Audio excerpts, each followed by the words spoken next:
The function and origin of banks. Even in a community with a commodity money stamped into high-quality coins, there will still be limitations on commerce.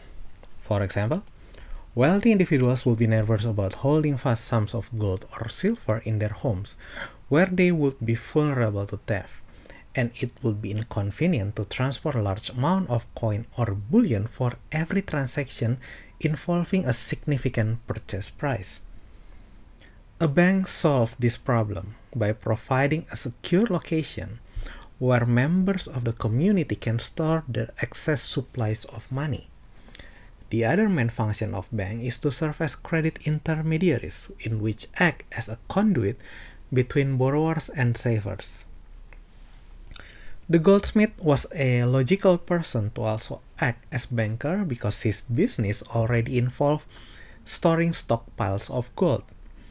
It was easy enough for members of the community to deposit coin with the goldsmith in exchange for an official receipt indicating how much of the money commodity they, the depositors, had stored with him. The reason a book on the mechanics of money must also cover banking is that, to put it bluntly, banks enjoy the legal ability to create money. In Chapter 4, we will explain this process in much greater detail, but for now, let us quote the Chicago Federal Reserve on the historical origins, at least in England, for this practice. Banks can build up deposits by increasing loans and investments so long as they keep enough currency on hand to redeem whatever amount the holder of deposits want to convert into currency.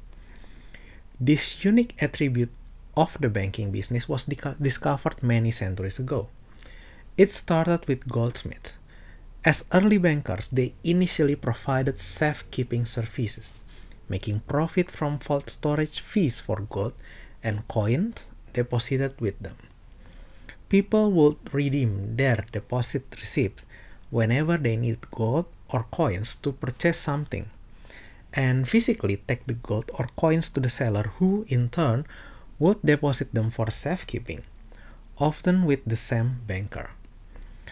Everyone soon found that it was a lot easier simply to use the deposit receipts directly as a means of payment. These receipts, which became known as notes, were acceptable as money since whoever held them could go to the banker and exchange them for metallic money. Then, bankers discovered that they could make loans merely by giving their promises to pay or banknotes to borrowers. In this way, banks began to create money. More notes could be issued than the gold and coin on hand, because only a portion of the notes outstanding would be presented for payment at any one time. Enough metallic money had to be kept on hand, of course, to redeem whatever volume of notes was presented for payment. Emphasis added. Once the banker, such as the goldsmith, realized that his deposit receipts notes were treated by at least some member of the community as being as good as money, he could lend out some of the coins that his customers had deposited with him, even though the customers still held paper receipts entitling them to immediate redemption. The whole operation was viable so long as the banker always had enough coins on hand to satisfy whoever might show up to demand their deposits back. This book will focus on the mechanics and economic implication of the fact that banks have the legal ability to create money. But we will wrap up our historical sketch here with a note on the judicial treatment.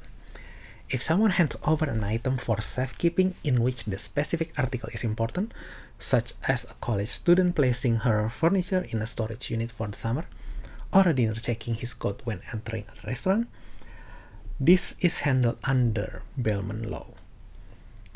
In such a situation, the person acting as a warehouser obtains physical possession but not legal ownership of the items in question, and is obligated to act as their custodian until the actual owner wishes to receive them.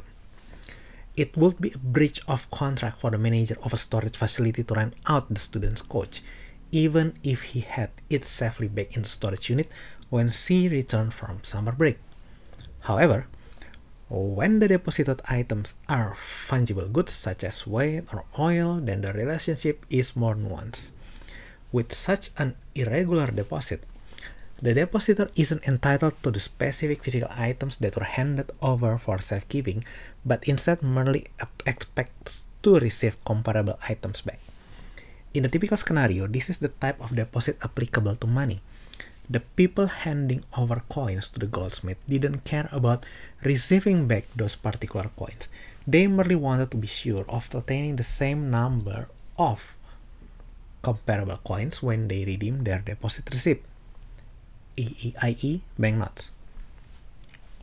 As a result of various court rulings, it is now standard to treat the deposit of money with a bank as a loan, so that the depositor becomes a creditor of the bank and the actual ownership of the money transferred to the banker, even for demand deposits which are payable upon notice.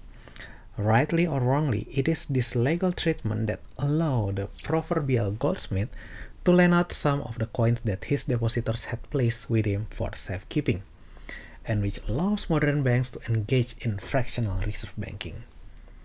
To reiterate, it is this practice by which banks can create and destroy money, a process that we will fully explain in Chapter 4. We will close the chapter with an excerpt from an opinion issued by Lord Cottenham in 1848 case, Foley v. Hill and others. The money placed in the custody of a banker is, to all intents and purposes, the money of the banker to do with as he please. He is guilty of no breach of trust in employing it. He is not answerable to the principal if he puts it into jeopardy. If he engages in a hazardous speculation, he is not bound to keep it or deal with it as the property of his principal, but he is, of course, answerable for the amount because he is contracted.